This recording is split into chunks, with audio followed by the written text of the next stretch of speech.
Hi everybody. So in the morning class we read about money. Okay. Now we'll come to the second half of the chapter, which is inflation. So basically what do you mean by inflation? I do not have a blackboard, so I'll write everything on the whiteboard that we have. Okay. I hope everybody can see the whiteboard. Okay. So what do you mean by inflation? Inflation. Inflation means rise in the general price level in the economy. Okay, economy means any economy you take. Either you take Indian economy or you take any other economy of the world. When there is a constant rise, generally all over the economy. Not that in only one sector there's a rise in price or only one type of goods have a rise in price. Okay, when a general price level of the country or the economy has risen, it's called inflation. So rise in general price level is inflation. Now if I say that in India, because of lockdown, prices of vegetables have increased. So is it inflation? No, it's not inflation because only price of vegetables have increased. Price of rest of the goods and services in the countries have not increased. So that is not inflation. When I say that price of all the goods and services in the country have risen by 2%, that is inflation. That everything in the country has become costlier now. Not only some goods or some sector has become costly. Clear? So this is the meaning of inflation. Now let's come to the definition of inflation. Many economists have given different definitions of inflation, but the best definition that suits us and that suits the topic also well is that the real situation of inflation, you need to write this in your notebook. The real situation of inflation is created with increase in money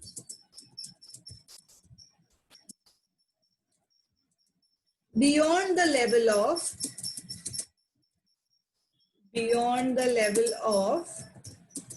the full employment of factors of production. Okay. Now what does this mean? I'll come to it. First of all, what do you mean by factors of production? All the factors which are required to produce something in the economy. What are the four factors of production? Land, labor, capital, and entrepreneurship. Okay. So now when land, labor, capital, every factor of production is employed fully. Employed fully means जितना available है उतना सारा labour, सारा capital, सारा land we have used. Even beyond that, we have money, we have demand. That situation is called inflation. Usually what happens if I have a factory and I produce biscuits, okay, and I have a machine which can produce 1 kilo of biscuits a day. Okay, just assume if I have a machine producing 1 kilo of biscuits a day, but my demand is not 1 kilo, my demand is only 500 grams. So how much will I produce? I'll produce 500 grams only, no? I will not produce the rest of the 500 grams. So every day I'll produce 500, 500, 500. So I'm not optimally utilizing the capacity that I have. Capacity to 1 kilo ka hai, but I'm utilizing only 500 grams. But with increase in demand, for example, now 600 is demanded, now 700 grams is demanded. So slowly I will increase the capacity of my machine. But when my machine is fully optimized, fully used, I produce 1 kg every day. But beyond that, I have factors of production that earn me money. Beyond that, I have demand that earns me money. That level is called inflation. Okay, now all the factors of production are used. They are fully employed. Beyond that also, when demand is there, that situation is known as the real inflation. Now, different people have defined inflation in different ways. Some economists say that inflation means rise in the general price level of the economy. Some economists say that inflation is because of rise in demand. Some economists say that inflation is because of rise in the cost of production. So this definition includes all the points that has been given by all the economists. Okay, so whenever asked what do you mean by inflation, we'll write this definition only.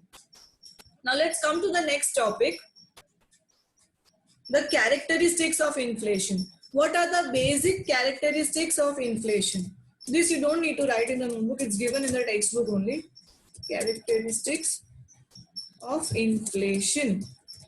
So the first characteristic of inflation is constant rise in price levels. Constant rise in price level in the economy.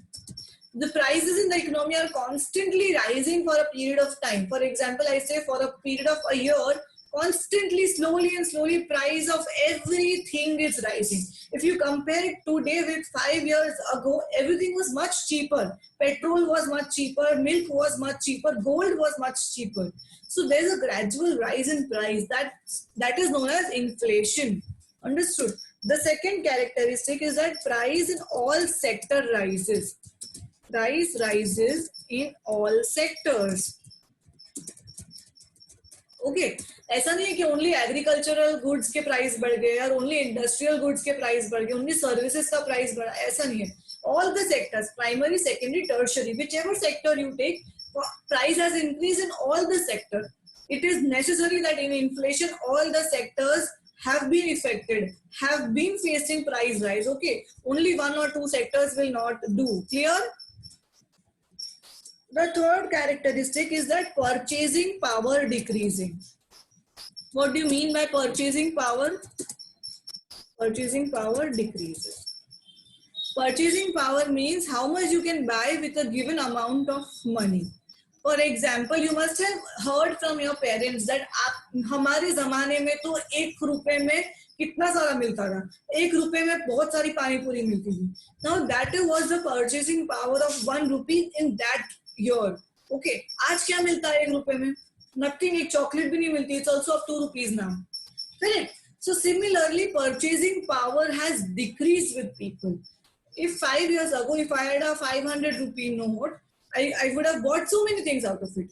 But today, if you take a 500 rupee note, you can hardly watch a movie, have some popcorn and come back home, and 500 rupees is vanished. Correct? So that means purchasing power has decreased. Value of money has decreased. There's no value of money. When I was like you, or when I was pretty much older and I was in class 2 or 3, that time 5 rupees meant so much. Now if I give 5 rupees to a child, he will give it back to me. Correct? There's no value of 5 rupees. There's no value of 2 rupees, 3 rupees, no value left. Which means that purchasing power of the money, the value of money that we have has decreased. The fourth characteristic is rise in price level after full employment. Rise in price level after full employment is called inflation. After full employment. Now if I have as I said, I have the capacity of producing 1 kg, but I'm producing only 500 grams. Okay. Now when I have more demand, I will first utilize the unutilized capacity. I will first produce 600, 700 from the existing machine. I will utilize more, and then if there is more demand, I will increase the price. Clear? If my Parle-G biscuit is of 5 rupees, first I am not utilizing the full capacity. So slowly I'll utilize the full capacity. Now I have no capacity to produce more, and the demand is increasing and increasing. What will happen? Then I will increase the price. So this is called inflation. That rise in price level after full employment is called inflation. Clear? So these are the 4 basic characteristics of inflation. Now there's one more term which comes in the economy, which is suppressed inflation. Suppressed inflation. So suppressed inflation is when government through its policies and all, it does not let the price of a commodity rise. Okay, by subsidies or any policies that it gives, it does not let the price rise of a product or in the economy. Clear? So that is also called inflation, because price to rise ho raha hai, but the government is not letting it rise. The government is paying for it. Clear? That is called suppressed inflation. Inflation to hai, लेकिन price rise दिख नहीं रहा है because the government has put some policies in place because of it. Okay, so you can just understand in brief that suppressed inflation is due to government policies. Government policies. Clear? So suppressed inflation is a type of inflation which is present in the economy, but it is not visibly seen. It is not seen. It can just be felt by the manufacturers कि भाई price rise हो रहा है. We want to rise the prices, but we cannot because of the government policies. Either जो difference amount है that the government will pay us, or either we are subsidized for it. Anything can happen, but it's basically due to government policies when government does not allow the price to rise in the economy. Clear? Now there's one exception to it. If there is price level for a short period of time, that is not called inflation. As I gave you the example of lockdown, that in lockdown vegetables became very, very costly. Okay, but it was for a short period of time, for a month or two. Now it's not so costly again. So when there is a price rise for a short period of time, that is not inflation. That is general rise in the price level because of any effects. Okay, so we do not count such exceptions as inflation. Clear? And the third exception is that when some factors of production are not fully employed, okay, then and still there is rise in the price. So what happens is my factory or my machine is not fully employed, and there is price rise. I take the same example again that I have a biscuit making machine. Okay, and I make 500 grams of biscuit. Now earlier for 500 grams I used to get 1,000 rupees. Now the price has risen. Now for 500 grams I get 1,500 rupees. So what will I do? I will produce more. I'll produce more 500 grams. So I'll get total 3,000 rupees. 500 plus 500. So I'll get 3,000 rupees. So that is also an effect. That is not called inflation, but that's an effect of inflation, that when factors of production are not fully employed and still there is rise in price, the manufacturers get an incentive to produce more, incentive to utilize their capacity fully. Okay, now what happens when their capacities are utilized fully? If I have to produce 500 grams more, I would need more labor. So employment will increase. What happens when employment increases? They get money. So purchasing power in the economy increases. If purchasing power increases, what happens? Demand increases. If demand increases, eventually what happens? Supply remains same in the short period. So demand increases, supply remains same. So there is rise in price. That rise in price is called inflation. When there is employment, then when I employ my resources fully, and then there is rise in price, that is called inflation. Understood? You have any doubts? So today we've done inflation, characteristics of inflation, and what are the exceptions of inflation. Now the factors that affect or factors causing inflation, we'll do it in the next class. Okay. So till that time, just go through the video. If you have any doubts, you can reach out to me and clear the doubts. Thank you. That's all for today.